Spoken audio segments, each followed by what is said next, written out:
What if the thing that has been holding you back your entire life is not a bad habit, not a toxic relationship, not a lack of motivation, but a lie? A lie so deeply buried inside of you that it does not even feel like a lie anymore. It feels like the truth. It feels like just the way things are.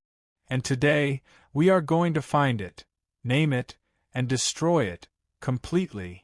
Today, we are talking about a book that is going to make you question everything you have ever believed about yourself.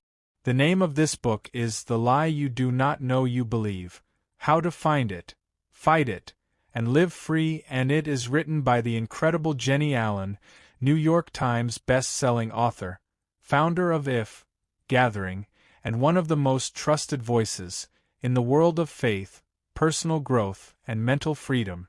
This book is built on one powerful idea. There is a lie living inside of you right now. A lie so old, so familiar, so deeply woven into the way you see yourself and the world that it does not feel like a lie anymore. It feels like the truth. It feels like just the way things are. And that lie has been quietly, invisibly, and completely running your life, your relationships, your decisions, your sense of worth, your ability to move forward. Jennie Allen shows you exactly how to find that lie, how to fight it, and how to finally, completely, and permanently live free from it. We are going to cover this book, chapter by chapter, so you do not miss a single lesson, a single insight, or a single tool that makes this book a New York Times bestseller. So if you are ready to finally understand what has been holding you back and, more importantly, how to stop it, make sure you watch this video till the very end. Because what you are about to discover might be the most important thing you have ever learned about yourself. Chapter 1. Meet Jennie Allen, the woman behind the book. Show Mormar 24. What if the thing holding you back your entire life is not what you think it is? Not your circumstances, not the people around you, not your past, not your personality, but a lie. A single lie, so deeply buried inside of you that it does not feel like a lie anymore. It feels like the truth. It feels like just the way things are. It feels like just who you are. And today, we are going to talk about a book that is going to change the way you see yourself completely. The name of this book is The Lie You Do Not Know You Believe, and it is written by Jennie Allen. Now you may already know Jennie Allen. Maybe you have followed her on social media. Maybe you have attended one of her If Gathering events. Maybe you have listened to her podcast. Or maybe this is the very first time you are hearing her name. Either way, by the time this video is over, you are going to understand why millions of people around the world trust her voice, turn to her words, and say that what she teaches has genuinely changed their lives. Jennie Allen is a New York Times best-selling author. She is the founder of If Gathering, a movement that has gathered hundreds of thousands of women around the world to grow in their faith and step into the lives they were created to live. She is a speaker, a teacher, and someone who has dedicated her life to helping people find real freedom. Not surface-level freedom. Not the kind that looks good on the outside, but still feels stuck on the inside. Real freedom. The kind that changes the way you think, the way you feel, and the way you show up every single day. But here is the thing about Jennie Allen that makes her different from so many voices out there. She does not speak from a place of having it all figured out. She speaks from a place of having been in the middle of it, of having struggled, of having believed lies about herself for years without even knowing it. And that is exactly why she wrote this book, because she lived it. She knows what it feels like to be a person who loves God, who wants to do good, who is trying her best and still feels stuck. Still feels like something is off. Still feels like no matter what she does, something keeps pulling her back. Something keeps holding her down. Something she cannot quite name, but can always feel. And one day, Jennie Allen stopped and asked herself a question. What if the thing holding me back is not something outside of me? What if it is something inside of me? What if it is something I believe? Something I have been believing for so long that I stopped questioning whether it was even true. That question changed everything for her, because when she started looking honestly at the beliefs running her life, she found something. A lie. A specific, deeply personal, completely automatic lie that had been shaping her thoughts, her choices, her relationships, and her sense of worth for years. And the most shocking part, she had no idea it was there. She had not chosen to believe it. She had not sat down one day and decided, this is what I think about myself.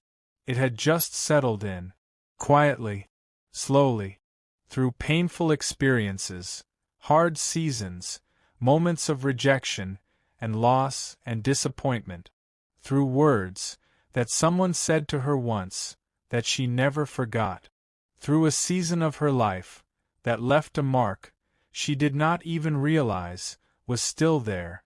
That is how lies work. They do not announce themselves.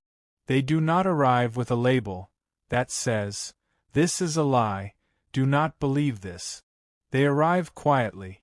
They settle in like unwanted guests, and then they stay, making themselves at home in the deepest parts of who you are, until the day comes when you finally see them for what they are. And Jennie Allen wants that day to be today, for you. She wrote this book because she knows she is not the only one. She knows that there are millions of people walking around every single day, living inside a lie they did not choose, and wondering why life feels so heavy, why moving forward feels so hard, why certain patterns keep showing up no matter how hard they try to change, why the joy, the peace, the freedom they hear about never quite seems to reach them fully. And she wants those people to know that there is an answer, there is a reason, and more importantly, there is a way out. This book is her way of reaching out a hand and saying, I know what is happening. I have been there, and I want to show you how to find the lie, how to fight it, and how to finally, completely, live free from it. Now, before we go any further, I want to make sure you understand something about this book. This is not a self-help book, in the traditional sense. It is not about positive thinking. It is not about changing your habits. It is not about trying harder, or doing more, or being better. It goes much deeper than any of that. It goes to the root. It goes to the specific belief, underneath all the behaviors, underneath all the patterns, underneath all the struggle. And it shows you, exactly, how to deal with it there, at the root. Because Jennie Allen knows something that most people have never been told. You cannot change a behavior that is driven by a belief you do not know you have. You can try. You can work hard. You can put all your effort into changing what you do. But if the belief underneath stays the same, the behavior will always come back. Always. Because behavior follows belief. Every single time. And until the belief changes, nothing really changes. That is what this book is about. Finding the belief, the lie, and changing it at the source. So that real change, lasting change, the kind of change that actually holds, becomes possible. Jennie Allen makes a promise to every single person who opens this book. Freedom is possible. Not someday. Not after you have done enough work. Not once you have figured everything out. Now, for you, exactly as you are, wherever you are, whatever you have been through, whatever lie has been living inside you, for however long, freedom is possible, and she is going to show you how to find it. So stay with me, because in the next chapter, we are going to start at the very beginning. We are going to talk about how lies get planted inside of us, without our permission, why they feel so real, and how they have been quietly shaping every part of your life for longer than you know. This is where your freedom begins, and it starts right now. Chapter 2: The Lie You Did Not Choose to Believe. Have you ever stopped to ask yourself something really honest? Not a comfortable question. Not the kind of question you ask when everything is going fine. But a real, deep, uncomfortable question. Why do I keep ending up in the same place? Why do I keep feeling the same way? Why does life keep giving me the same results, no matter how hard I try to change things? Most people, when they hit that wall, look outward for the answer. They look at their circumstances. They look at the people around them. They look at their past, their mistakes, their bad luck, their difficult seasons. And sometimes, those things are genuinely hard. Sometimes, life really has been difficult. Sometimes, real things really did happen that were painful and unfair. But Jennie Allen wants you to consider something that most people never consider. What if the biggest thing holding you back is not something that happened to you? What if it is something you came to believe because of what happened to you? What if the real problem is not the event, but the conclusion you drew from the event, the belief that settled in, quietly, without your permission, in the aftermath of the pain? That is what this chapter is about. Because here is the truth that Jennie Allen shares, with such clarity in her book. Nobody chooses their lies. Nobody sits down one day and decides, I think I will believe something false about myself today. I think I will carry this heavy thing around for the rest of my life. Nobody does that. Lies do not arrive that way. They arrive in moments of pain, in moments of rejection, in moments of loss, confusion, shame, and vulnerability. They arrive when you are young, and someone says something to you that plants a seed. A seed you did not ask for. A seed you did not water on purpose. But a seed that grew anyway. Because that is what seeds do. They grow in the dark, quietly, without anyone noticing, until one day, the thing that grew from that seed is so big, so present, so woven into the way you see everything that you cannot imagine a version of yourself without it. Think about a child, a small, innocent, completely open child.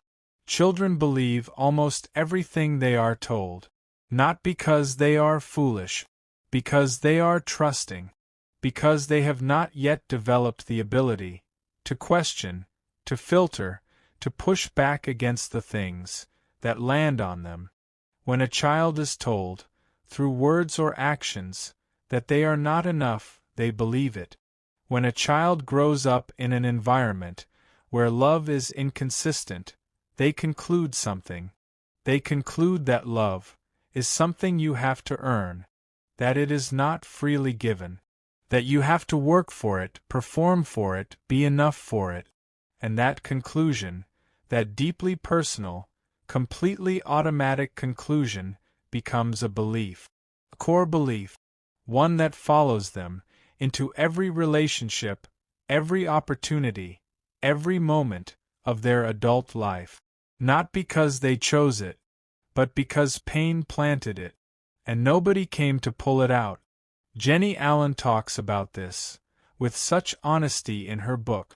She talks about how the enemy of our souls, knows exactly what he is doing. He does not attack us randomly. He looks for the vulnerable moments, the moments when we are open, when our guard is down, when something painful has happened, and we are trying to make sense of it. And in that moment, he whispers a conclusion, a false one, a carefully crafted lie, that sounds just reasonable enough to be believed. And because we are hurting, because we are trying to understand, because we are looking for an explanation, we believe it. Without even realizing, we are believing anything at all. That is the genius of a lie. It does not feel like a lie. It feels like an insight. It feels like you finally understood something about yourself or about the world. It feels like clarity. But it is the opposite of clarity. It is a filter, a cracked, distorted, completely unreliable filter through which you start seeing everything. And here is where things get really important, because this is the part that Jennie Allen wants you to truly understand. Why do lies feel more like truth than the truth itself? The answer is simple. Because lies feel familiar. Because you have been carrying them for so long that they have become part of your normal, your baseline, the thing you do not even notice anymore because it has always been there. Think about it this way. Imagine you are wearing glasses with a slight tint to them. When you first put them on, you notice the tint. Everything looks slightly different, slightly off. But after a while, you forget you are wearing the glasses. The tinted view becomes your normal view. You stop comparing it to what things looked like before. You just accept it as reality. That is exactly what a core lie does. It becomes your glasses, your default way of seeing yourself and the world around you.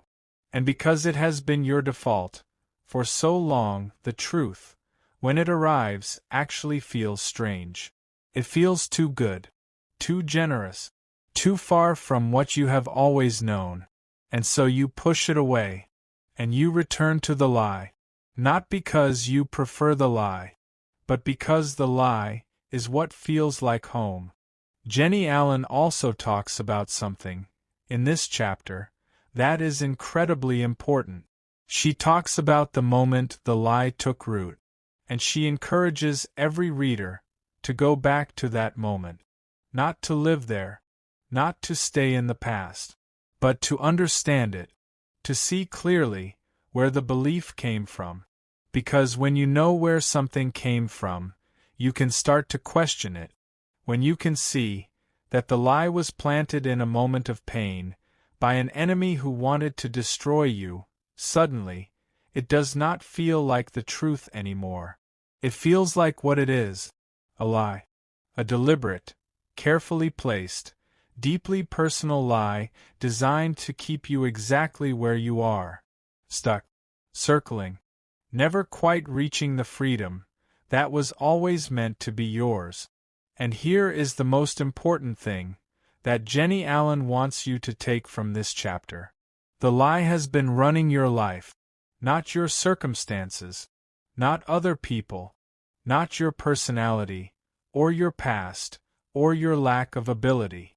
The lie. And that is actually the best possible news, because circumstances are hard to change. Other people are impossible to control. But a belief can be changed. When you find it, when you name it, when you hold it up to the light, and see it clearly, for the first time. That is the beginning of everything. That is where the freedom starts. And in the next chapter, we are going to get even more specific. We are going to talk about the 3 core lies that almost every person on this planet is living inside of. And more importantly, we are going to help you figure out which one has been running your life. So stay with me, because the next chapter is going to feel like someone finally turned on the light.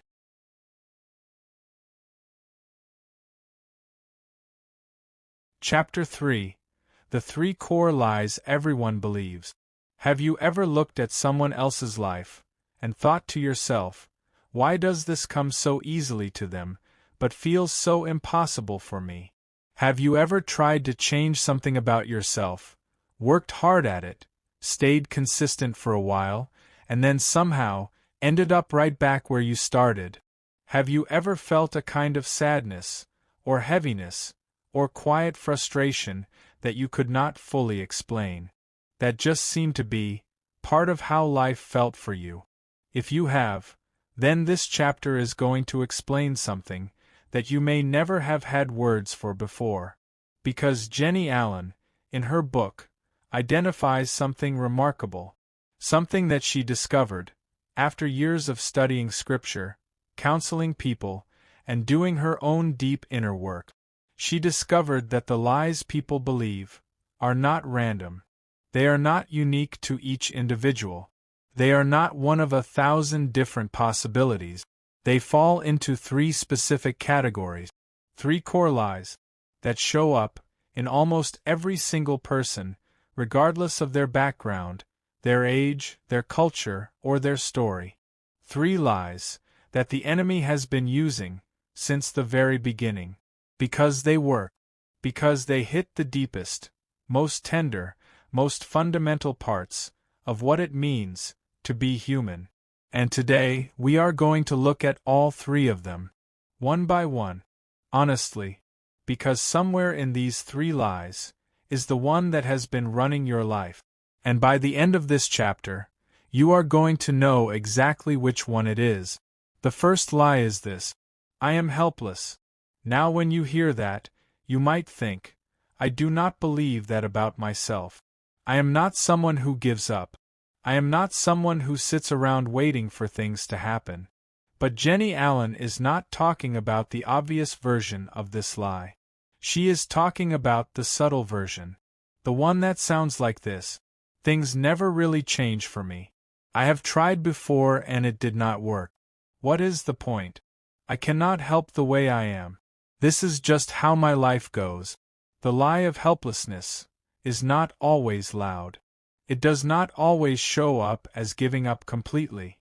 Sometimes it shows up as a quiet resignation, a low-level acceptance that certain things are just not available to you, that certain doors are open for other people but not for you, that trying is not really worth it because the outcome is already decided. People who carry the lie of helplessness often feel stuck. Not dramatically stuck. Just quietly, persistently, exhaustingly stuck. Like they are pushing against something that never quite gives way. Like there is a ceiling, just above their reach, that they can never quite break through. And no matter how hard they try, no matter how much they want things to be different, the same patterns keep showing up. The same walls, the same ceilings, the same frustrating loop. And the lie whispers, see, nothing changes. You are helpless. The second lie is this: I am unlovable. And this one, Jennie Allen says, may be the most painful of the 3. Because love is the thing every human being needs more than almost anything else. We were built for it. We were designed for connection, for belonging, for the experience of being truly known and truly accepted by another person. And when we carry the lie that we are unlovable, that deep, fundamental need goes unmet. Not because love is not available, but because the lie makes it impossible to receive. People who carry the lie of being unlovable often do one of 2 things. Either they push people away. They keep everyone at a distance. They do not let people get too close, because deep down, they believe that if someone really knew them, really saw all of them, they would leave. So they make sure nobody ever gets close enough to confirm that fear. Or they do the opposite. They cling. They perform. They exhaust themselves, trying to be enough to keep people from leaving. They say yes when they mean no. They shrink themselves to make others comfortable. They give and give and give, because somewhere inside them, there is a voice that says, if you stop giving, they will stop staying. Both of these responses come from the same place. The lie that says, I am unlovable. And Jennie Allen traces this lie back to its roots with such clarity. She shows how this lie almost always begins in our earliest experiences of love. The parent who was not present, the relationship that ended in a way that felt like rejection, the moment someone whose love you needed most chose something else over you. And in that moment, the conclusion came. There must be something wrong with me. I must be too much, or not enough. Either way, I am unlovable. And that conclusion became a lens through which every relationship, every interaction, every experience of love was filtered, until love became something you could never quite fully believe was really for you. The third lie is this: I am worthless. And if the lie of helplessness is about what you can do, and the lie of being unlovable is about how others see you, then the lie of worthlessness goes even deeper. It is about who you are, at your core, at the most fundamental level of your identity. The lie of worthlessness says, you do not matter. Your life does not have real value. You are not significant. You are not important. You are not someone whose presence makes a difference. People who carry this lie often struggle deeply with shame, not guilt. Guilt says, I did something bad. Shame says, I am something bad.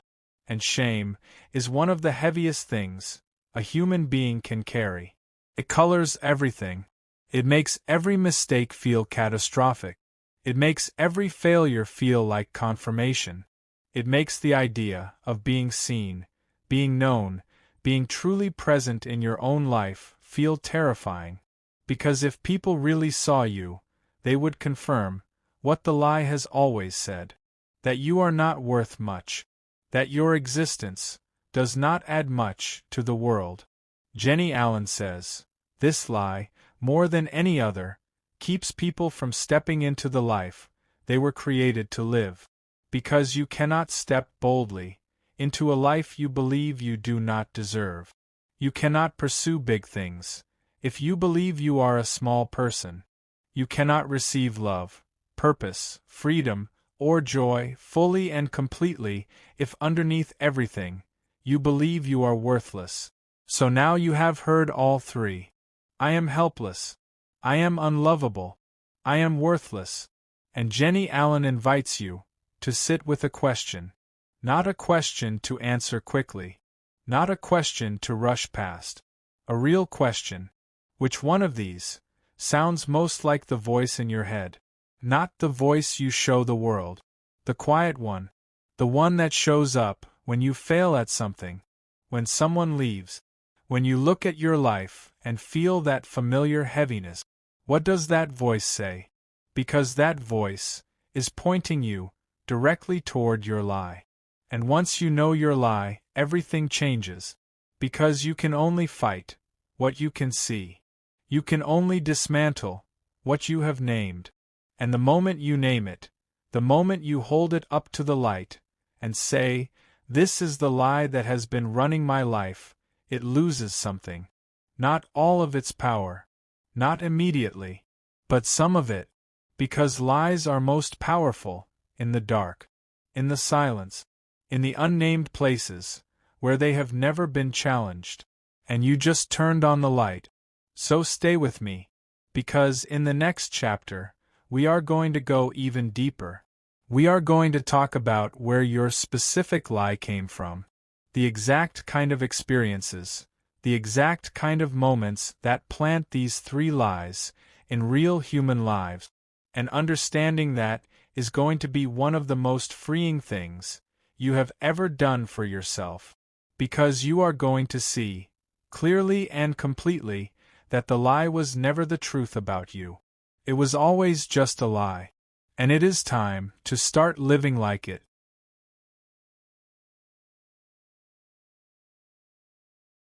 Chapter 4. Where did your lie come from? Think about the last time you felt really hurt. Not a small hurt. A real one. The kind that stayed with you. The kind that you carried home, and into the next day, and into the week after that. The kind that, even now, when you think about it, still has a little sting to it. Now think about what you told yourself in that moment. Not out loud. Inside.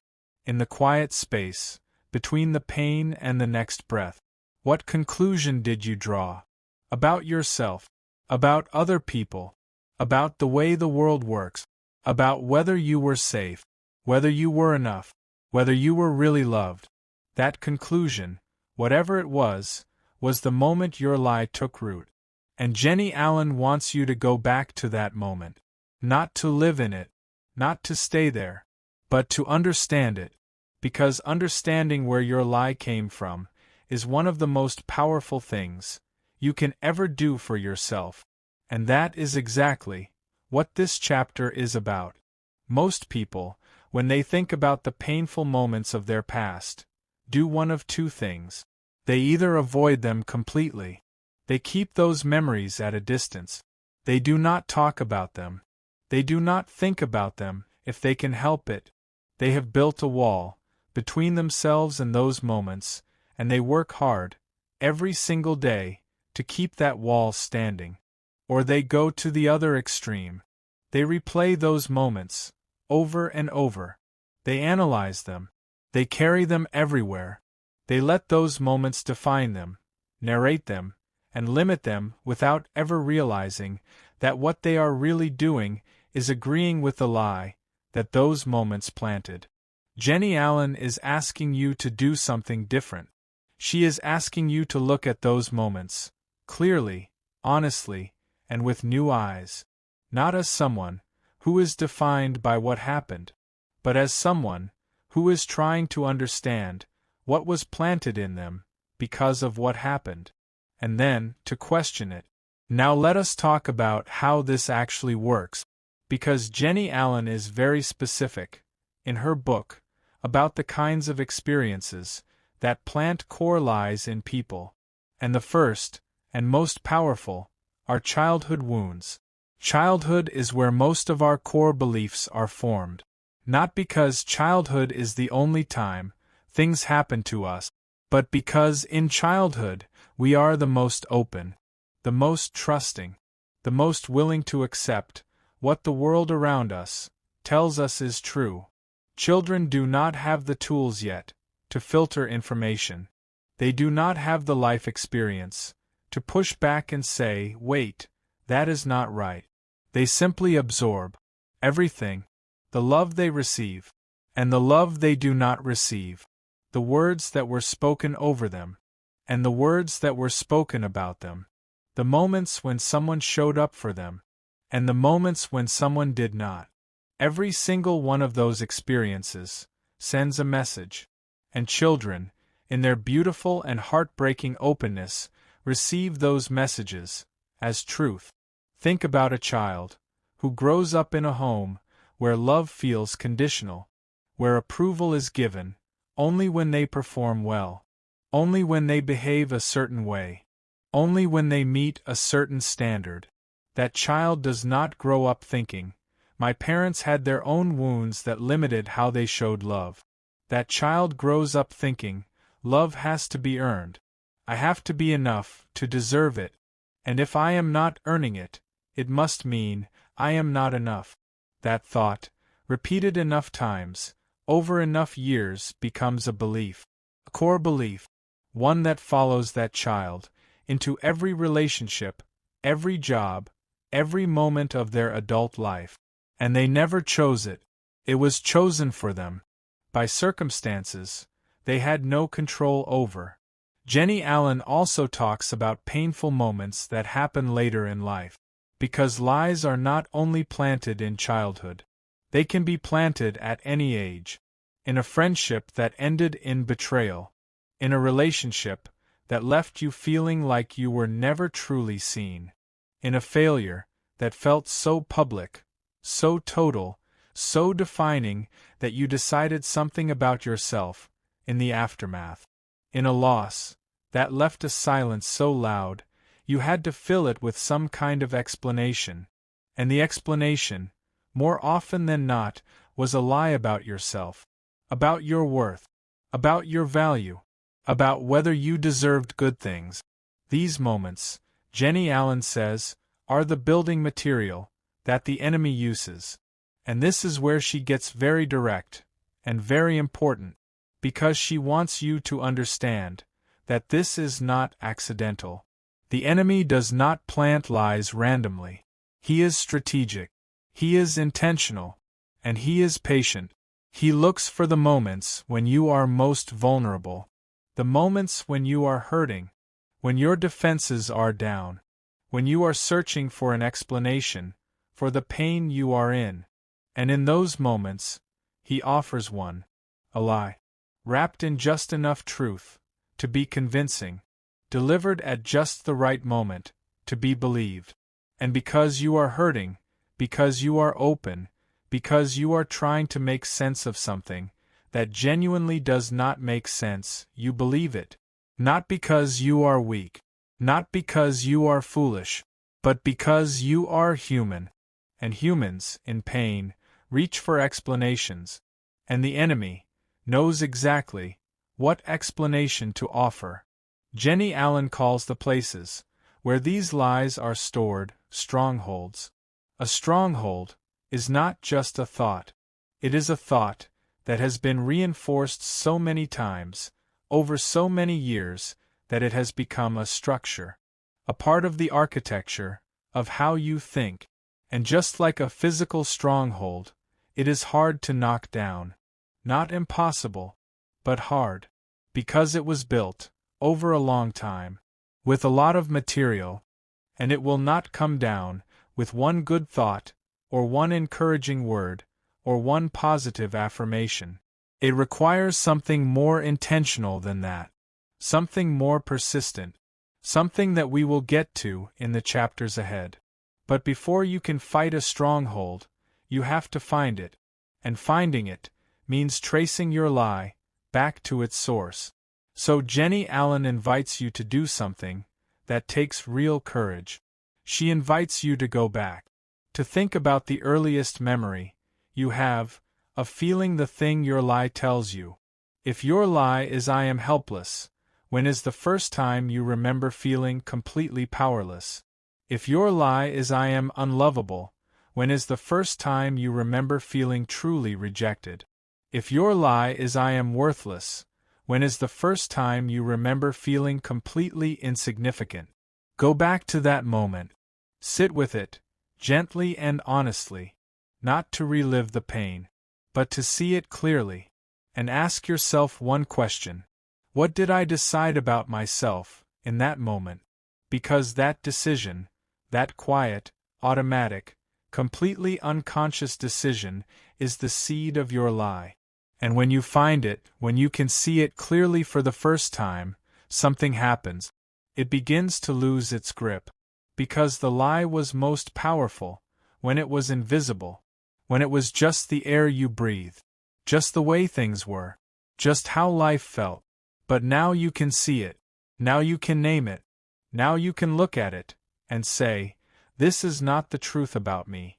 This is a conclusion I drew in a moment of pain. This is a lie that was planted in my most vulnerable moment, and I do not have to keep believing it."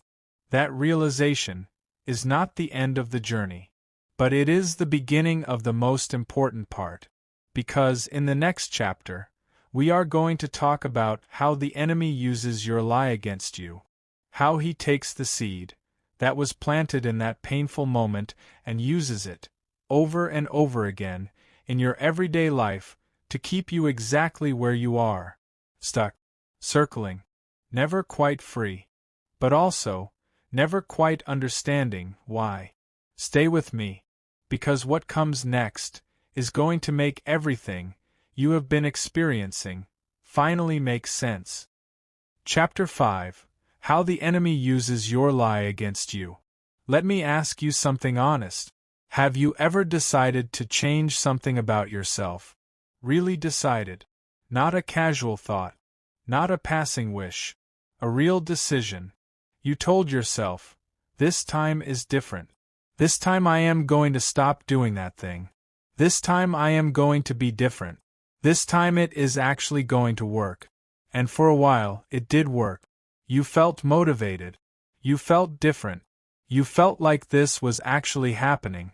And then slowly, quietly, almost without you noticing, things started sliding back. The old pattern came back. The old feeling came back. The old version of you, that you were trying so hard to leave behind, came back, and you were standing in the same place again, wondering what happened, wondering what is wrong with you, wondering why change feels so impossible. If that sounds familiar, then this chapter is going to give you the answer you have been looking for, because Jennie Allen wants you to understand something that most people never figure out. The reason change does not stick is not because you are weak. It is not because you are not trying hard enough. It is not because you are broken, or hopeless, or too far gone. It is because you have been fighting the wrong thing. You have been attacking the behavior. But the behavior is not the real enemy. The lie underneath the behavior is the real enemy. And that enemy has been using your lie against you for a very long time. Let us talk about how this actually works, because Jennie Allen is very specific and very honest about the enemy's strategy. And understanding this strategy is one of the most important things you can do for yourself. The enemy has been around since the very beginning of human history, and in all that time, he has refined his approach. He has figured out what works, what keeps people stuck, what keeps people circling, what keeps people from ever stepping into the freedom that was always meant to be theirs. And his oldest, most effective, most consistently successful trick is this. He does not create new lies for every person. He uses the lie that is already there, the one that was planted in that painful moment you thought about in the last chapter, the one that has been living inside you, quietly and automatically shaping the way you see yourself and the world around you.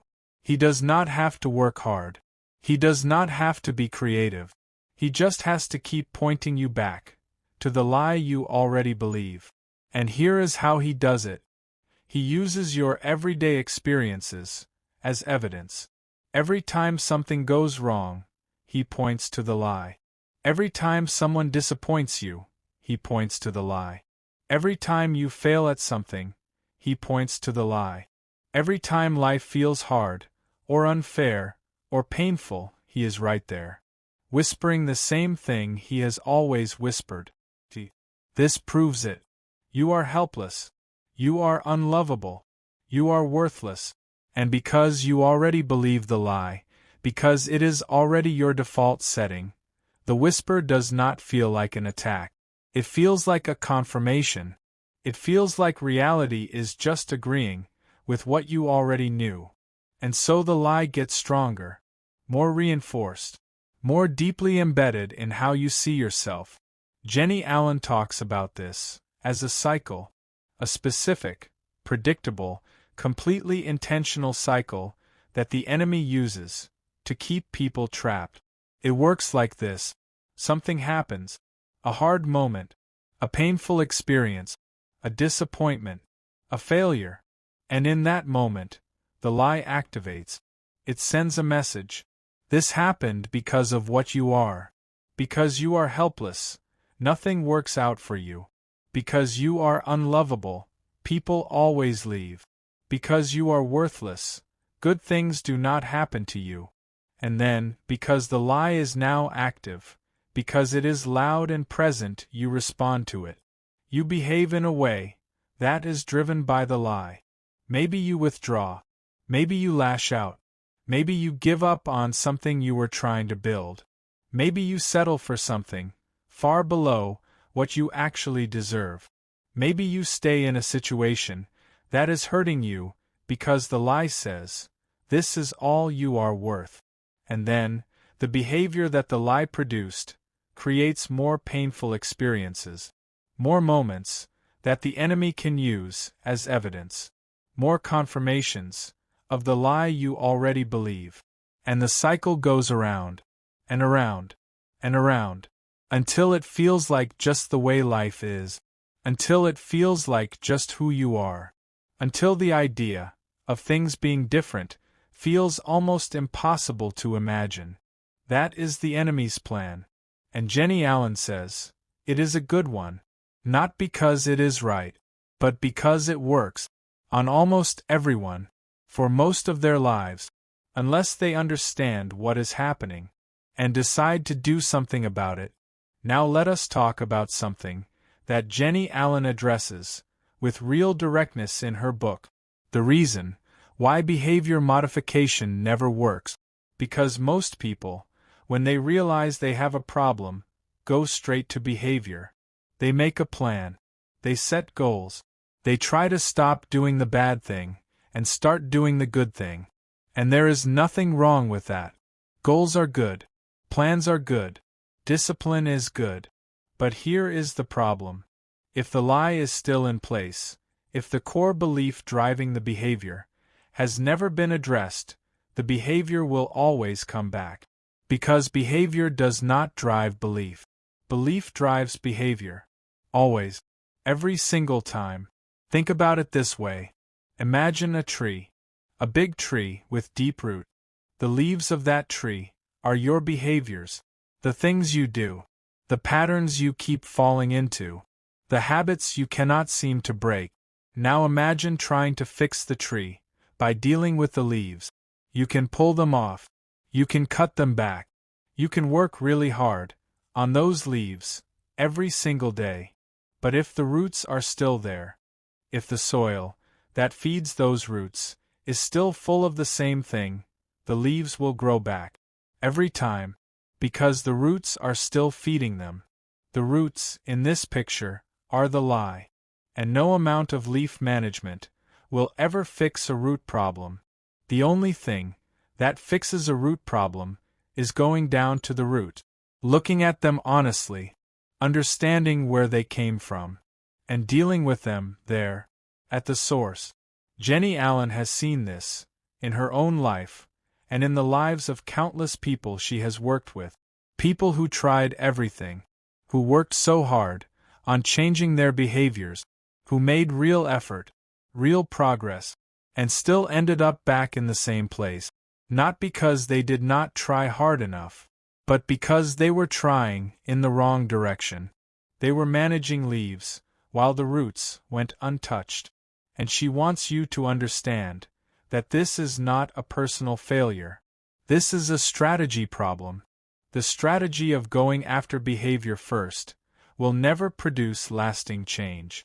Not because you are not capable of change, but because behavior is a symptom, and you cannot permanently heal a symptom without addressing the cause.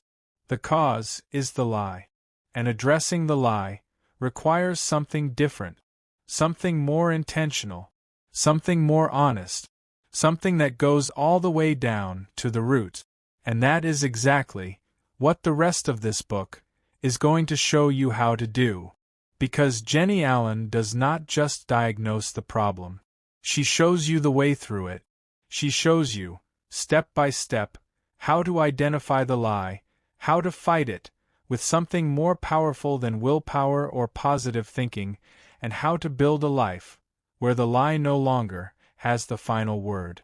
And in the next chapter, we are going to talk about something that completely changes the way you approach this fight. We are going to look at Jesus, at how he faced the enemy, at how he responded when the same 3 core lies were used against him, and at the specific, powerful, completely available strategy he used to silence every single one. Stay with me, because this next chapter is the one that turns everything around. This is where the fighting begins. And I promise you, the way Jesus fought is something you can do too. Chapter 6, How Jesus Fought the Lie. Prepared Chapter 6 Script on Jesus's Temptation Narrative. Prepared Chapter 6 Script on Jesus's Temptation Narrative. There is a moment, in the book of Matthew, that most people have read, or heard about, or know, at least in passing. The moment when Jesus went into the wilderness, alone, for 40 days, without food, without comfort, without the company of anyone who loved him. Just him and the enemy.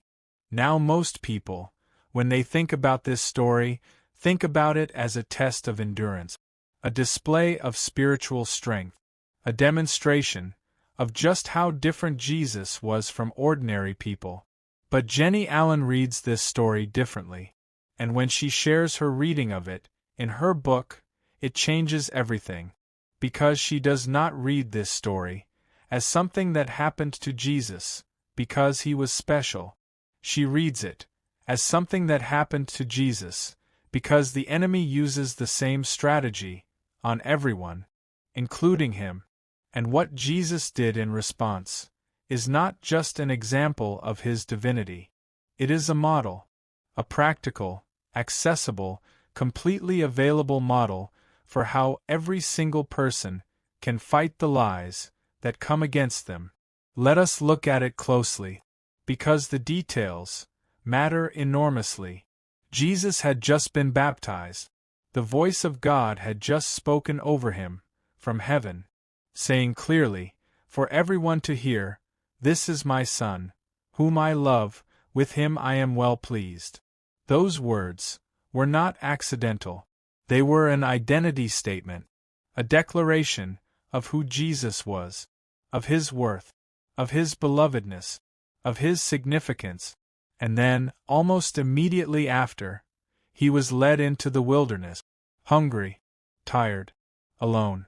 And the enemy came, not randomly, not carelessly, strategically, at the most vulnerable moment, after 40 days of fasting, after 40 days of physical weakness, after 40 days of silence and isolation. The enemy came when the conditions were most favorable for his attack. And here is what Jennie Allen wants you to notice. The timing was not an accident. The enemy always comes at the most vulnerable moment. Always. He came after God had just spoken identity over Jesus. He comes after your most powerful moments of clarity and breakthrough. He comes when you are tired, when you are hungry, when you are alone, when your defenses are lowest. And when he comes, he brings the same things he always brings. The same three core lies, wrapped in different words, but rooted in the same attack. The first temptation the enemy brought to Jesus was this: "If you are the Son of God, tell these stones to become bread." Now on the surface, this looks like a simple temptation toward physical comfort, toward using his power to meet his own need. But Jennie Allen looks deeper. She sees what the enemy was really saying. He was saying, "If you are the Son of God." That one word was the entire attack, because what the enemy was doing was planting doubt. Doubt about identity. Doubt about the words that God had just spoken over Jesus. He was whispering, "Are you sure you are who God says you are? Because if you were really his son, you would not be hungry like this. You would not be struggling like this. You would not be here in the wilderness like this. Maybe you are helpless. Maybe you do not actually have what it takes. Maybe you need to figure this out yourself." That is the lie of helplessness, dressed up, sophisticated, but the same lie. And Jesus responded in a way that Jennie Allen says is one of the most important models in Scripture. He did not argue with the enemy. He did not try to outlogic him. He did not draw on his own feelings, or his own experience, or his own reasoning. He went straight to the Word of God. He said, "It is written, man does not live on bread alone, but on every word that comes from the mouth of God." He silenced the lie with truth, specific truth, written truth, truth that was already there, already established, already settled, long before the enemy opened his mouth. The second temptation came next. The enemy took Jesus to the highest point of the temple, and he said, "If you are the Son of God, throw yourself down. For it is written, He will command His angels concerning you, and they will lift you up." Now this one is more sophisticated, because the enemy was using Scripture. He was quoting the Word of God, to attack the Son of God. And what he was really saying, underneath the words, was this: if you are truly loved by your Father, prove it. Make Him show up for you. Test the relationship, because maybe the love is not as reliable as you think it is. Maybe you are not as important to Him as you believe. Maybe you are unlovable. Maybe even God will not really come through for you. That is the lie of being unlovable, wrapped in theological language, but the same lie. And again, Jesus went straight to the Word of God. He said, "It is also written, do not put the Lord your God to the test." He did not take the bait. He did not need to prove that he was loved. He already knew he was loved, because the Word of God had already told him so. And no argument from the enemy was going to override what was already written. The third temptation came last. The enemy took Jesus to a very high mountain, and showed him all the kingdoms of the world, and their splendor. And he said, "All of this I will give you, if you will bow down and worship me." And what he was really saying was this: look at everything you could have. Look at the significance, the power, the influence. All of it could be yours. And is it not interesting that you do not have it yet? Is it not interesting that the Son of God is standing on a mountain with nothing? Maybe you are not as significant as you think. Maybe your life, your mission, your existence does not carry the weight you believe it does. Maybe you are worthless unless you take what I am offering. That is the lie of worthlessness, disguised as an opportunity, but the same lie. And Jesus responded, with the same weapon he had used each time before. "Away from me," he said. "For it is written, worship the Lord your God, and serve Him only." And the enemy left, and angels came, and attended to Jesus. Now Jennie Allen pauses here, and she asks a question that is worth sitting with. Why did Jesus fight this way? Why did he not use his own reasoning, his own feelings, his own experience, his own sense of who he was? Why did he go, every single time, straight to the written Word of God? And the answer, she says, is deeply important. Because feelings change. Experiences are unreliable. Reasoning can be manipulated. But the Word of God does not change. It is settled. It is established. It is already true, before the enemy ever opens his mouth. And when you respond to a lie, with something that is already settled, the lie has nothing to stand on. Because a lie can argue with your feelings. A lie can argue with your reasoning. A lie can argue with your experience. But a lie cannot argue with something that is already written, already established, already true. This is the strategy. This is the model. This is what Jennie Allen wants every reader to take from this chapter.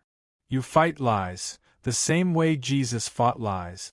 Not with willpower, not with positive thinking, not with trying harder, or feeling better, or reminding yourself to be more confident. You fight them with the specific, written, settled truth of what God says about you, about your identity, about your worth, about your belovedness, about your significance, not your feelings about those things, the truth about those things, already written, already settled, already waiting for you to pick it up and use it. And in the next chapter, we are going to talk about something that makes this fight even more personal. We are going to talk about the old narrative, the story you have been telling yourself about who you are, and how to cut the ties with that story so that the truth finally has room to take root. Because knowing the strategy is one thing, actually implementing it in the context of your real life, your real story, your real lies, that is what the next chapter is all about. Stay with me, because this is where the freedom starts to feel real. Chapter 7: Cutting Ties with Your Old Narrative. There is a story you have been telling yourself, not out loud, not to other people, but inside, in the quiet space, where you process everything that happens to you, where you make sense of your experiences, where you decide what things mean, and what they mean about you. This story has been with you for a long time. So long, that you do not even notice it anymore. It is just there, like background music, always playing, always influencing the mood of everything, always shaping, in ways you cannot fully see, the decisions you make, the risks you take, the things you reach for, and the things you do not. Jennie Allen calls this your old narrative, and she says that until you understand it, until you name it, until you make a deliberate choice to cut ties with it, it will keep running your life. Not loudly, not dramatically, but consistently, quietly, persistently, in the background of everything. So what exactly is a narrative? A narrative is not just a memory. It is not just a collection of things that happen to you. A narrative is the story you built around those things, the interpretation you placed on them, the meaning you drew from them, and the identity you constructed based on that meaning. Here is a simple example. Two people can go through the exact same difficult experience, the same kind of childhood, the same kind of painful relationship, the same kind of failure or loss or disappointment, and they can walk away with completely different narratives. One person walks away and says, "That was hard, and it hurt me, but it showed me something about my strength." The other person walks away and says, "That happened because of something that is fundamentally wrong with me." Same experience, different narrative, and those two narratives will produce two completely different lives. Because your narrative shapes everything. It shapes what you believe you deserve. It shapes who you think you are. It shapes what you believe is possible for you. And it shapes, in the most practical way possible, the thousands of small decisions you make every single day. Whether you speak up or stay quiet. Whether you try or do not bother. Whether you stay or walk away. Whether you reach for more or settle for less. All of it, shaped by the story you have been telling yourself. And most people have never stopped to question that story. They have never asked, "Is this actually true? Is this an accurate account of who I am? Or is this a story, built on a lie, that I believed in a painful moment and have been reinforcing ever since?" Jennie Allen says that your old narrative has three main characteristics, and understanding these three things is the first step toward cutting ties with it. The first characteristic is this: your old narrative is familiar.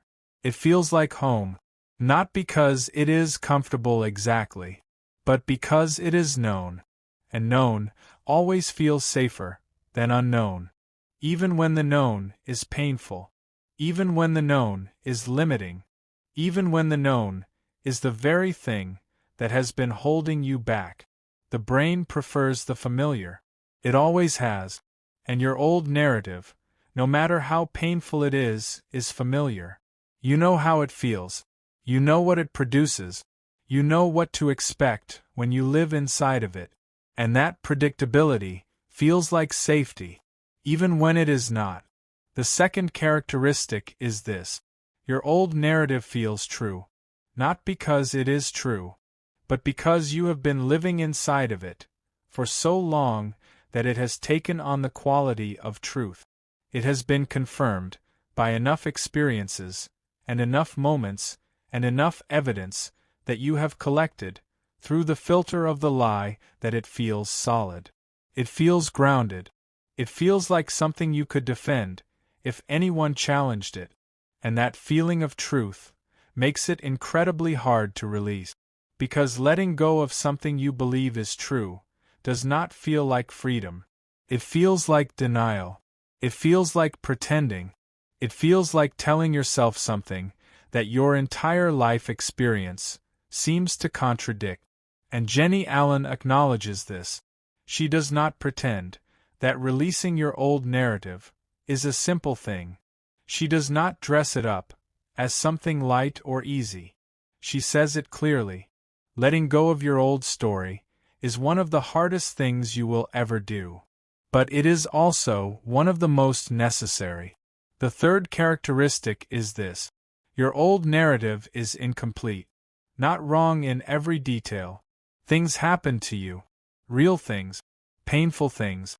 Things that genuinely shaped you. But your old narrative only includes part of the story. The part that confirmed the lie. The part that agreed with what the enemy planted. The part that made you smaller, and more limited, and less free. And it leaves out the rest. The grace. The growth. The moments of genuine strength. The evidence of a God who was present, even in the darkest chapters. The proof that you are more than what happened to you. Your old narrative tells a partial story. And a partial story is never the whole truth. So how do you actually cut ties with it? How do you release something that is so deeply familiar, so convincingly true feeling, so woven into the fabric of how you understand yourself? Jennie Allen walks through this with such practical wisdom in her book. And it starts with something that sounds simple, but requires real courage.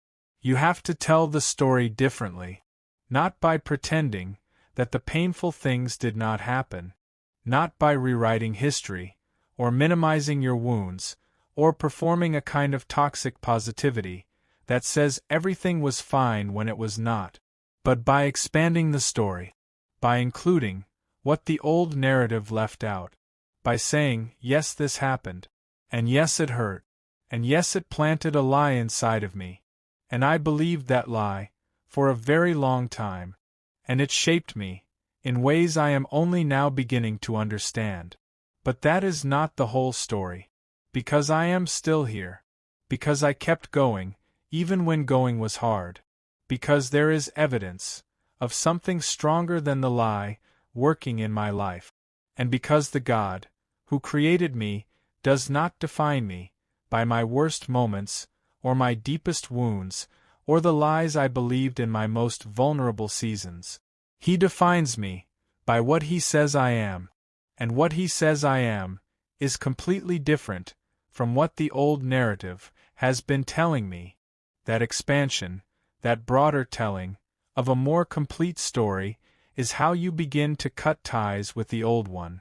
But Jennie Allen also says that you cannot do this once and be done, because the old narrative will try to come back. It will try to reassert itself, especially in hard moments, especially when things go wrong, especially when life hands you something that looks a lot like evidence for the lie you used to believe. In those moments, the old story will feel very loud, very convincing, very real, and you will need to choose, not once, but again and again, to tell the fuller story, to go back to what is true, to refuse, to let a hard moment become the final word on who you are. Jennie Allen also talks about something that is deeply important in the process of releasing your old narrative. She talks about grief, because letting go of your old identity, even when that identity was built on a lie, involves a kind of loss. It involves saying goodbye to the version of yourself you have been carrying around, the version that was helpless, or unlovable, or worthless. And even though that version was never truly you, it was familiar. It was what you knew. And there is a grief in letting it go. Jennie Allen does not rush past that grief. She honors it. she says. It is okay to feel the loss of a story you have been living in for a long time, even if that story was hurting you. Because grief is not weakness. Grief is the honest acknowledgement of what is being released, and you cannot fully step into something new until you have genuinely, honestly let go of the old. Not performance of letting go. Not pretending you are over it. Actual, grieved, real release. And then, from that place of honest release, you turn towards something new. A new identity. Not one you invented. Not one you performed. But one that was always true. One that was established long before the lie was planted. One that does not depend on your performance, or your past, or the story you have been telling yourself. One that depends only on what God says about you. And what God says is the subject of everything that follows. So stay with me, because in the next chapter, we are going to talk about something that brings everything together in real time.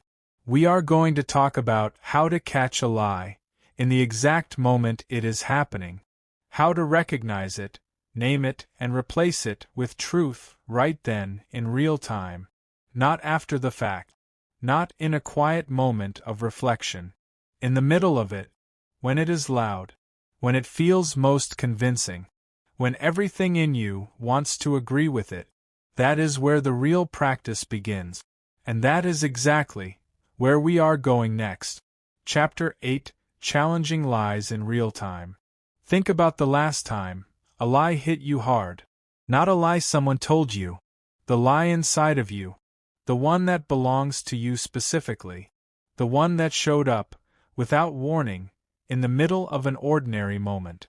Maybe it was a comment someone made that seemed small on the surface, but landed somewhere deep, and suddenly, without planning it, without choosing it, the voice was there.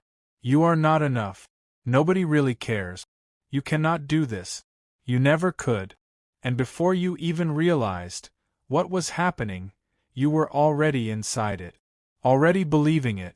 Already letting it shape how you felt, what you said, what you decided to do or not do in that moment. That is how fast it happens. That is how automatic it is. And that is exactly what Jennie Allen wants to address in this chapter. Because knowing that you have a lie is one thing. Understanding where it came from is another. Even knowing that Jesus modeled a way to fight it, that is powerful too. But none of that knowledge means anything unless you can apply it, right there, in real time, in the actual moment, when the lie shows up, when it is loud, when it feels completely true, when everything inside you is ready to agree with it. That is the moment that matters. And that is exactly what this chapter is about. Jennie Allen is very practical here. She does not just give you inspiration. She gives you a process, a real, usable, step-by-step process that you can actually apply in the middle of your real life, not in a quiet moment of reflection, not after things have calmed down. Right in the middle of it. The first step she talks about is simply this. Notice, it sounds almost too simple, but Jennie Allen says it is the most important step, because most people do not notice when a lie is happening. They just feel the effects of it. They feel the sudden drop in their mood, the tightening in their chest, the wave of discouragement, or shame, or fear, or hopelessness. And they think, I am just feeling bad today. Or they think, something is wrong with me. Or they think, this situation is just really hard. But they do not stop and ask, what just happened in my mind? What thought just came through? What did I just believe, in that split second, before the feeling arrived? Because the feeling is always a response. Something came first. A thought. A message. A lie. And if you can learn to notice the thought, before you get swept up in the feeling, you gain something incredibly powerful. You gain a split second of choice. a tiny gap, between the lie and your response. And in that gap, everything is possible.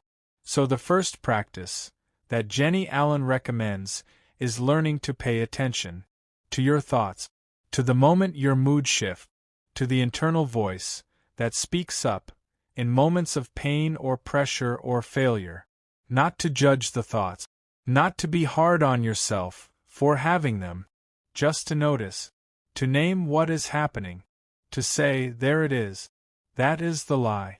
The second step is this: name it specifically. Not just I am feeling bad, not just this is hard, but the specific lie. I am helpless. I am unlovable. I am worthless.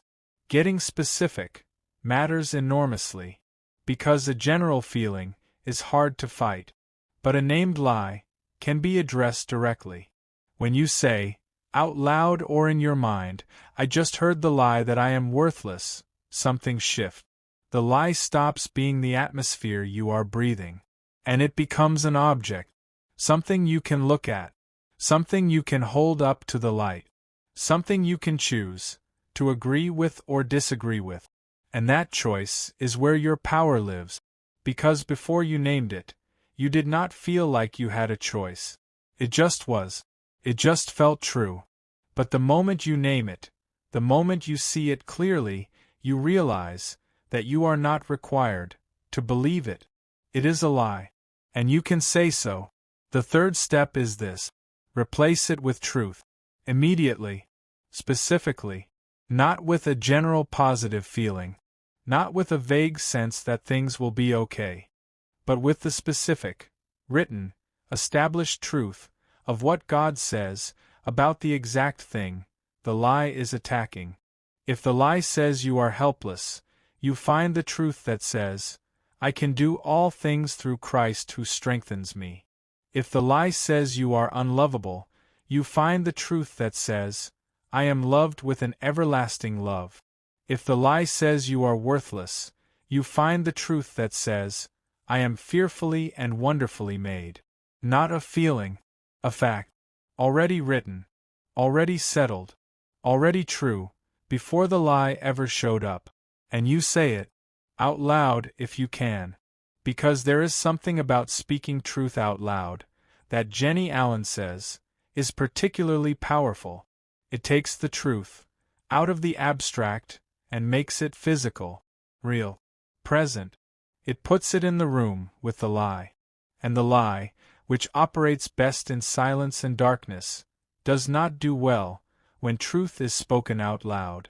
Jennie Allen also talks about something that most people miss when it comes to this process.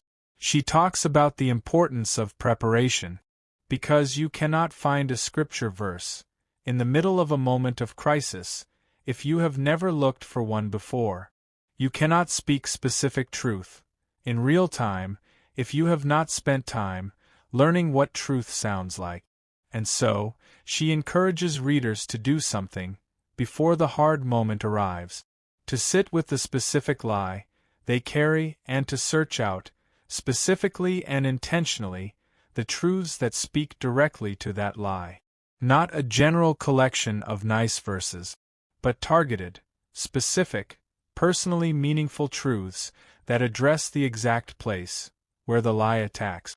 And to know those truths, to carry them, to have them so present and so familiar that when the lie shows up, the truth is already there, already on your lips, already in your mind, already ready to be used. Because the enemy is prepared.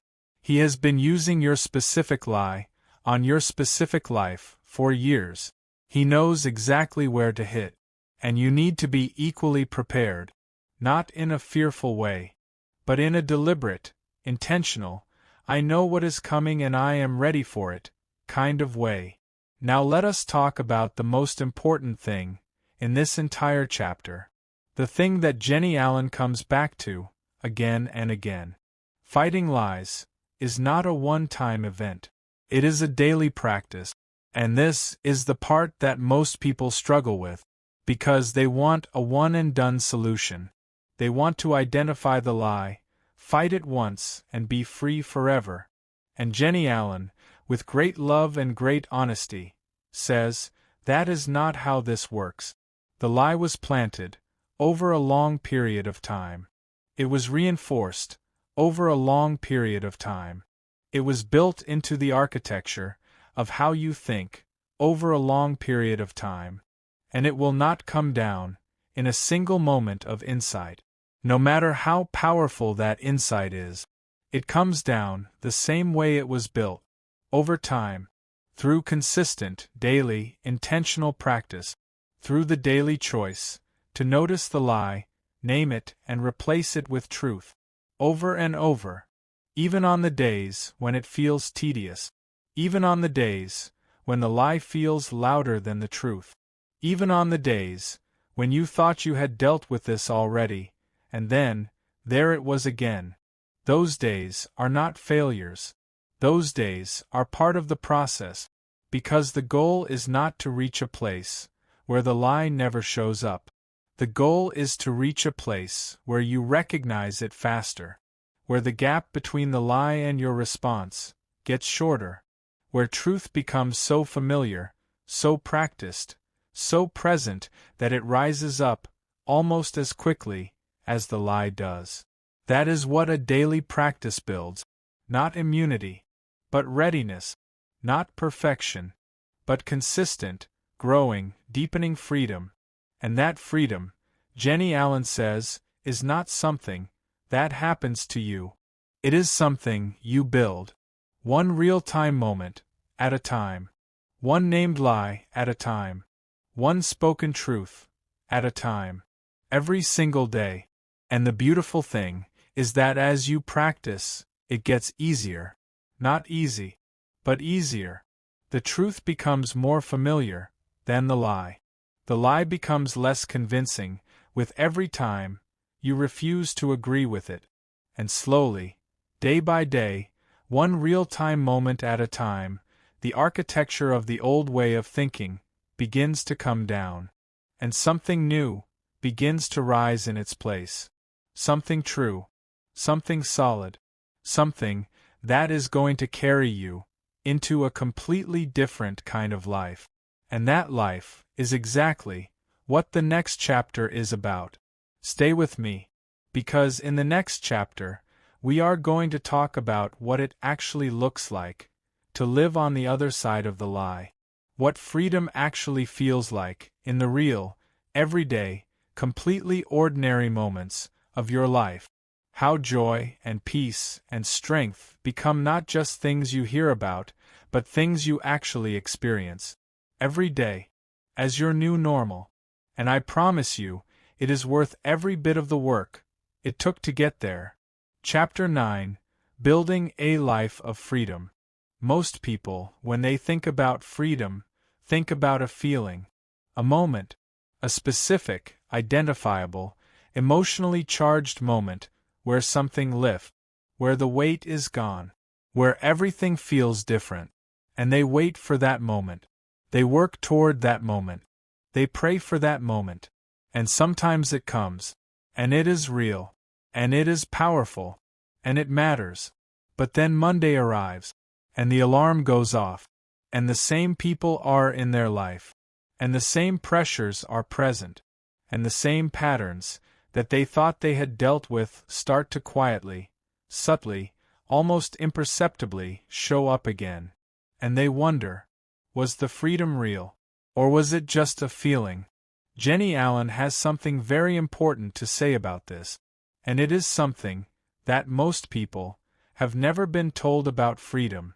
Freedom is not a feeling you arrive at. It is a life you build. Not in one moment. Not in one breakthrough. Not in one powerful experience that changes everything overnight. It is built, day by day, choice by choice, practice by practice, in the completely ordinary, unsexy, undramatic moments of a real human life. And when you understand that, when you stop waiting for freedom to arrive, and start building it instead, everything changes. Because you stop being disappointed when the feeling fades, and you start being intentional about what you are constructing in its place. That is what this chapter is about. What life actually looks like on the other side of the lie. Not the highlight reel version. The real version. The daily, practical, deeply human version of a life that is genuinely, progressively, increasingly free. Let us start with something that Jennie Allen is very honest about. Life on the other side of the lie does not look perfect. It does not look like the absence of hard things. It does not look like a life where the enemy never comes, where pain never visits, where difficult seasons never arrive. Because none of those things are promised, and pretending otherwise would be a lie in itself. What life on the other side of the lie looks like is something different.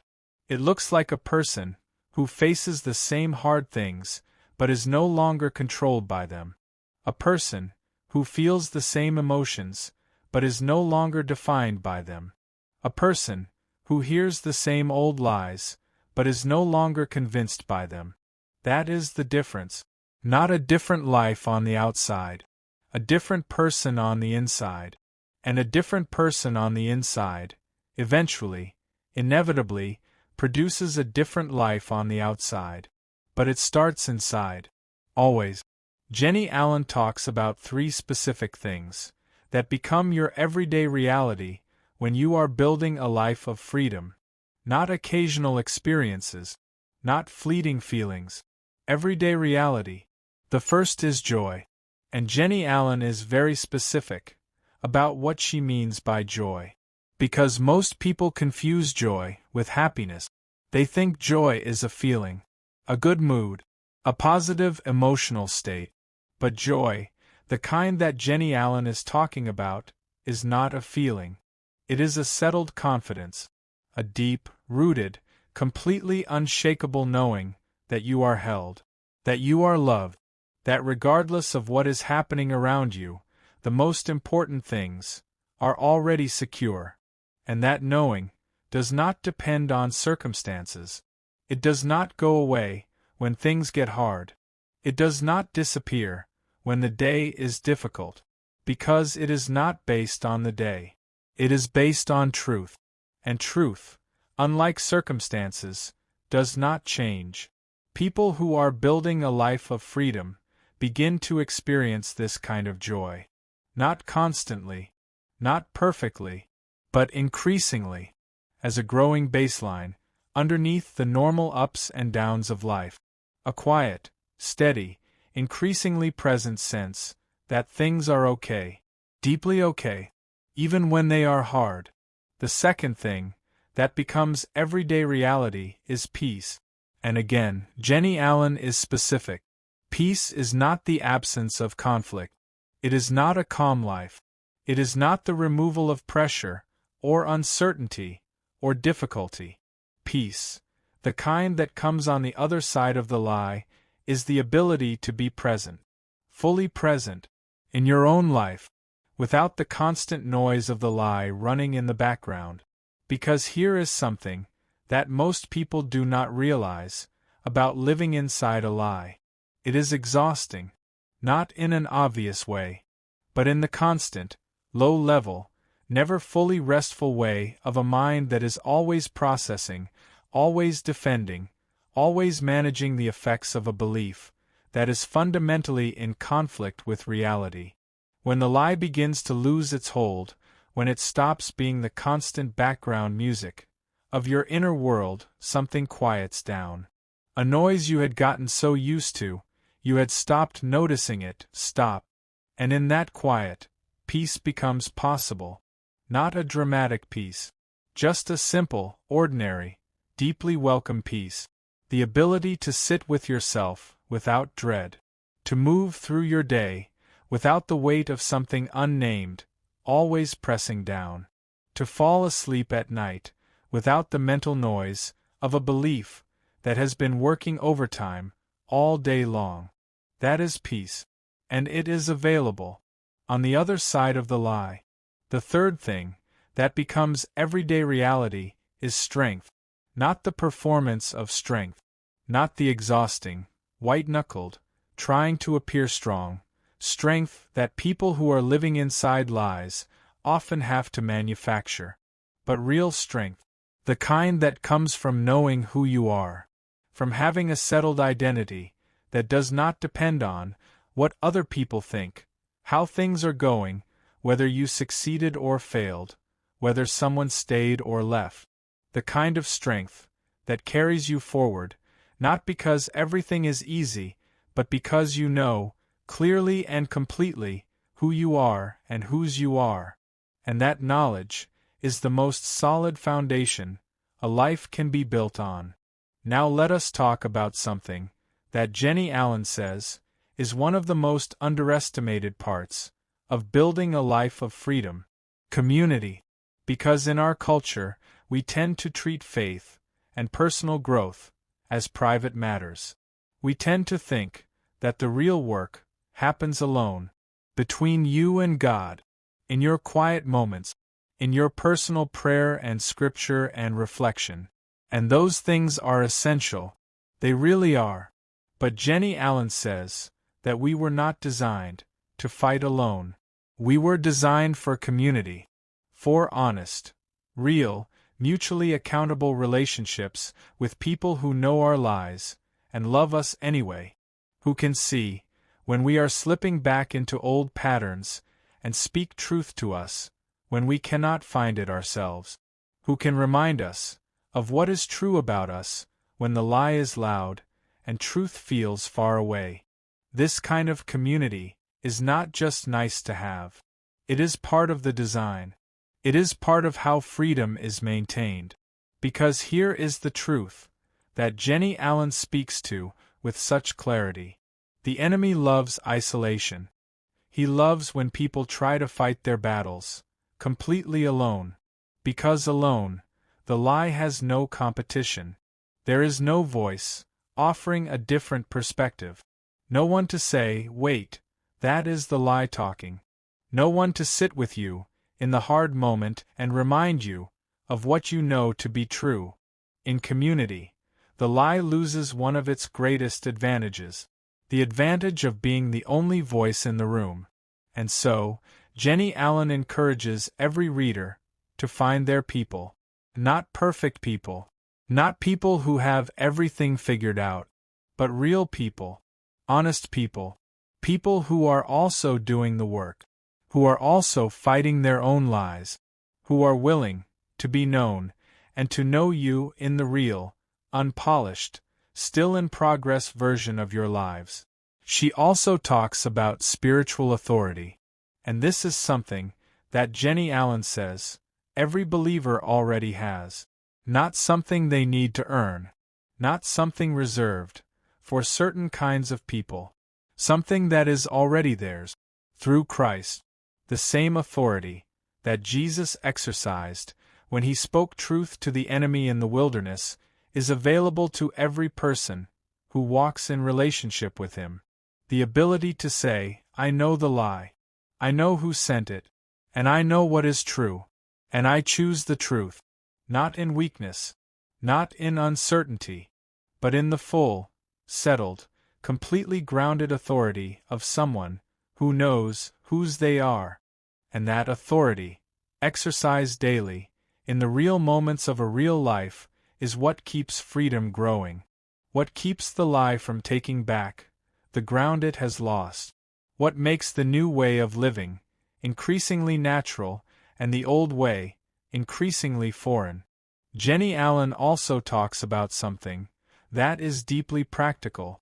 She talks about the importance of building rhythms, daily rhythms, not a rigid religious routine, but intentional, consistent, life-giving habits that keep you connected to truth.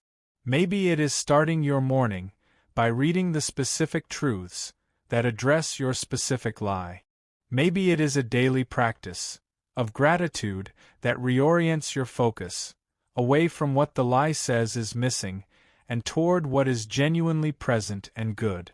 Maybe it is a regular honest conversation with a trusted person in your community where you check in about where you are, what you are hearing, what lies have been loud, and what truths have been helping. These rhythms are not about performing.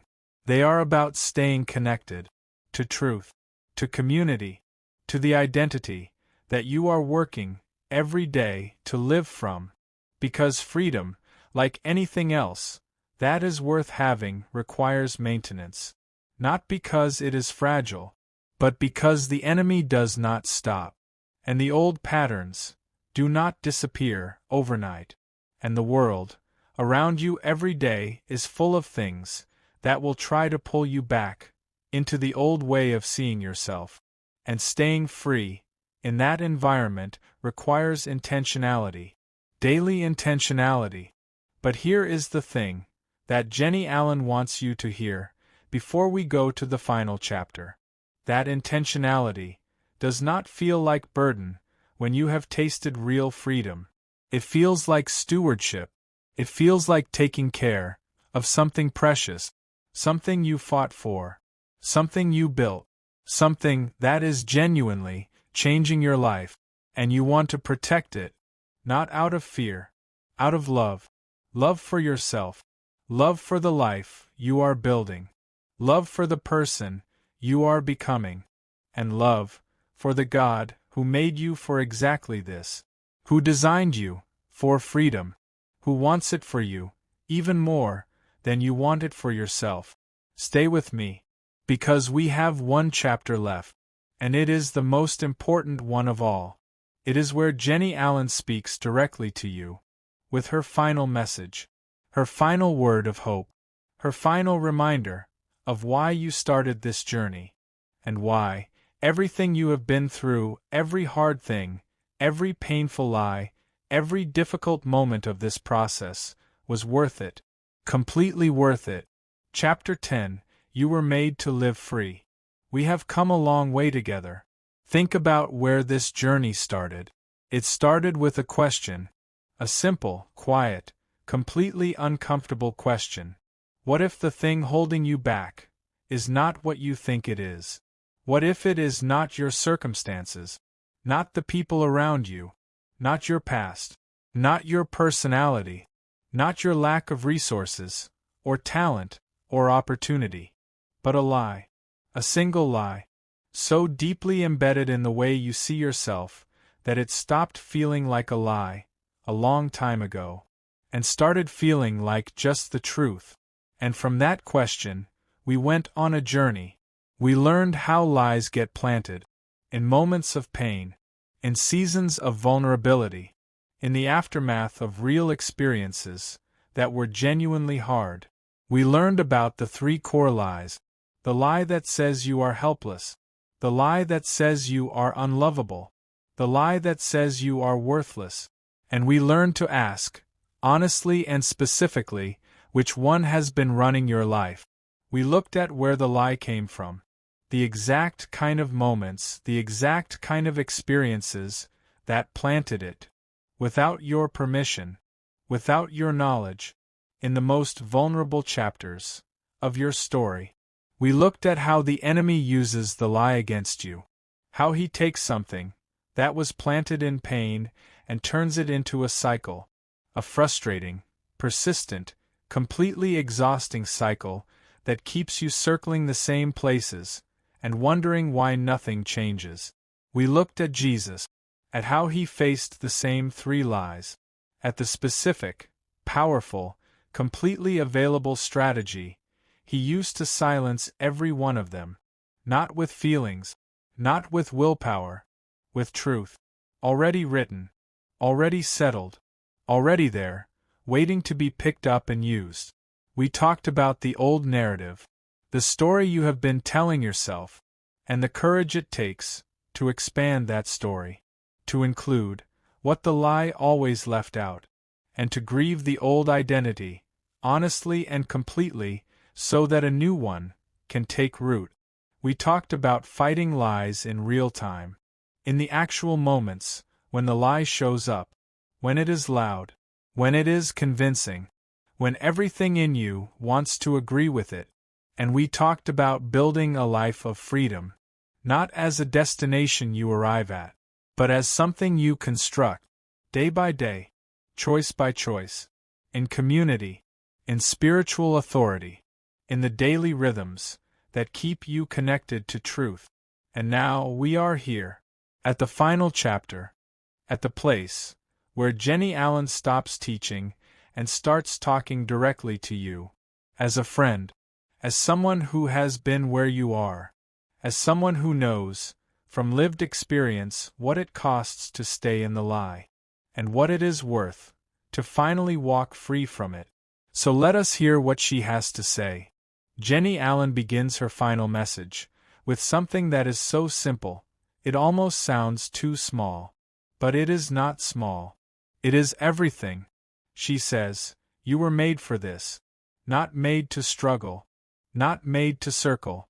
Not made to live inside a lie, for the rest of your days, wondering why life feels so heavy, why joy feels so elusive, why the freedom you hear about never quite seems to reach you fully.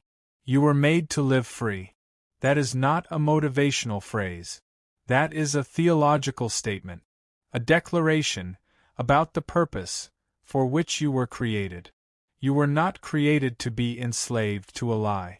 You were not designed to spend your life being controlled by something that was planted in a painful moment by an enemy who wanted to destroy you. You were created by a God who is for you, who designed you with purpose and intention, who looked at you before you were born and saw everything you would go through, everything that would be planted in you, everything the enemy would try to use against you, and still said, "This one is mine. This one is loved. This one is worthy. This one is capable of more than the lie will ever tell them." That is who you are. Not who you feel like. Not who the lie says you are. Who God says you are. And God does not lie.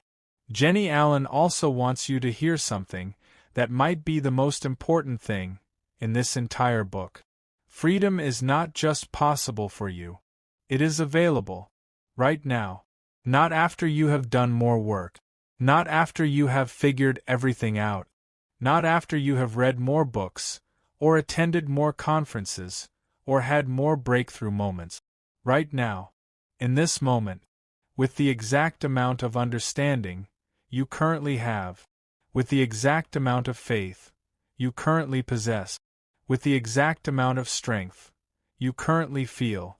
Right now, freedom is available. Not the complete, fully formed, perfectly established freedom that comes after years of practice, but the beginning of it, the first step into it, the moment where you turn toward it and away from the lie and say, "I choose differently." That moment is available right now, and it is enough, because freedom is not a destination you reach all at once. It is a direction you begin to move in. And the moment you begin moving, even one small step, even one honest naming, even one spoken truth, in one real-time moment, you are free. Not completely, not perfectly, but genuinely. In the only way that matters at the beginning. You are pointed in the right direction. And direction is everything. Now Jennie Allen wants to talk about something practical, because she does not want to leave you with inspiration alone. She wants to leave you with something you can actually use. She calls it carrying the truth forward. And it is exactly what it sounds like. Taking the specific truths that have spoken to your specific lie and carrying them with you into the next moment, into the next hard day, into the next time the lie shows up and tries to convince you that nothing has changed. She encourages you to write them down, to put them somewhere you will see them, on your phone, on a note card on your mirror, in your journal, somewhere real, somewhere present, somewhere that makes the truth as accessible as the lie always has been. Because the lie does not knock and ask permission. It just shows up. And the truth needs to be just as present, just as immediate, just as easy to reach. She also talks about returning to the work, whenever you need to, because there will be seasons where the old lie gets loud again. There will be moments where it feels like you are back at the beginning, where the progress you thought you had made seems to have disappeared overnight. And Jennie Allen wants you to know, in advance, that this is not failure. This is not evidence that freedom was never real. This is just the nature of the journey, of any journey worth taking. There are setbacks, there are hard seasons, there are moments of 2 steps forward and 1 step back. And in those moments, you do not give up. You go back to what you know. You name the lie. You speak the truth. You reach out to your community. You go back to the Word of God. And you keep building, because the building is never truly finished, but it is always worth continuing. Jennie Allen ends this book with something that I want to make sure you hear. Not as information, as something personal, something meant specifically for you. She talks about the person who is still on the fence, the one who has read everything, understood it intellectually, resonated with all of it, but who is still hesitating, still not quite sure if this is really for them, still carrying the quiet suspicion that maybe they are the exception, maybe they are the one for whom this does not really work, maybe their lie is too old, too deep, too established, maybe too much has happened, maybe they have believed it for too long, maybe they are just too far in, and to that person, Jennie Allen speaks with complete, direct, deeply personal conviction. You are not the exception. There is no exception. The same God, who spoke truth over Jesus in the wilderness, speaks truth over you. The same freedom that is available to every person who has ever walked out of a lie is available to you. Not because you have earned it, not because you have been good enough, not because you have finally, after all this time, become worthy of it, but because you were always worthy of it, because you were made for it, because the lie was never the truth about you. It was always just a lie. And lies, no matter how old they are, no matter how deeply embedded, no matter how convincingly true they have felt, do not get to have the final word. God gets the final word, and His word over your life is freedom. So here is what Jennie Allen asks of you. Not a big dramatic thing. Not a complete overhaul of your life, starting today. Just one thing. Start noticing. Start paying attention to the voice inside. To the moments when the lie shows up. To the specific words it uses on your specific life. And in those moments, choose to name it. Choose to speak truth. Choose to take one small step in the direction of freedom. Just one. And then another. And then another. Because that is how every free person who has ever lived got free. Not in one moment. In thousands of small moments. Each one a choice. Each one a step. Each one a brick in the foundation of a completely different life. A life where the lie no longer has the final word. A life where joy is not just a feeling you occasionally visit, but a settled reality you increasingly live in.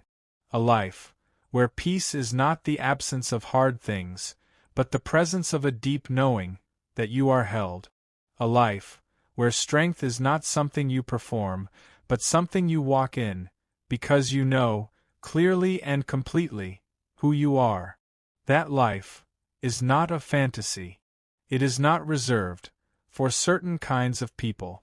It is not available only to those who have had easier stories, or fewer wounds, or less complicated pasts. It is available to you, exactly as you are, right now, today. And it starts with one honest, courageous, completely life-changing decision: to stop agreeing with the lie, and to start living like the truth is actually true. Because it is. It always was. And now, finally, you know it.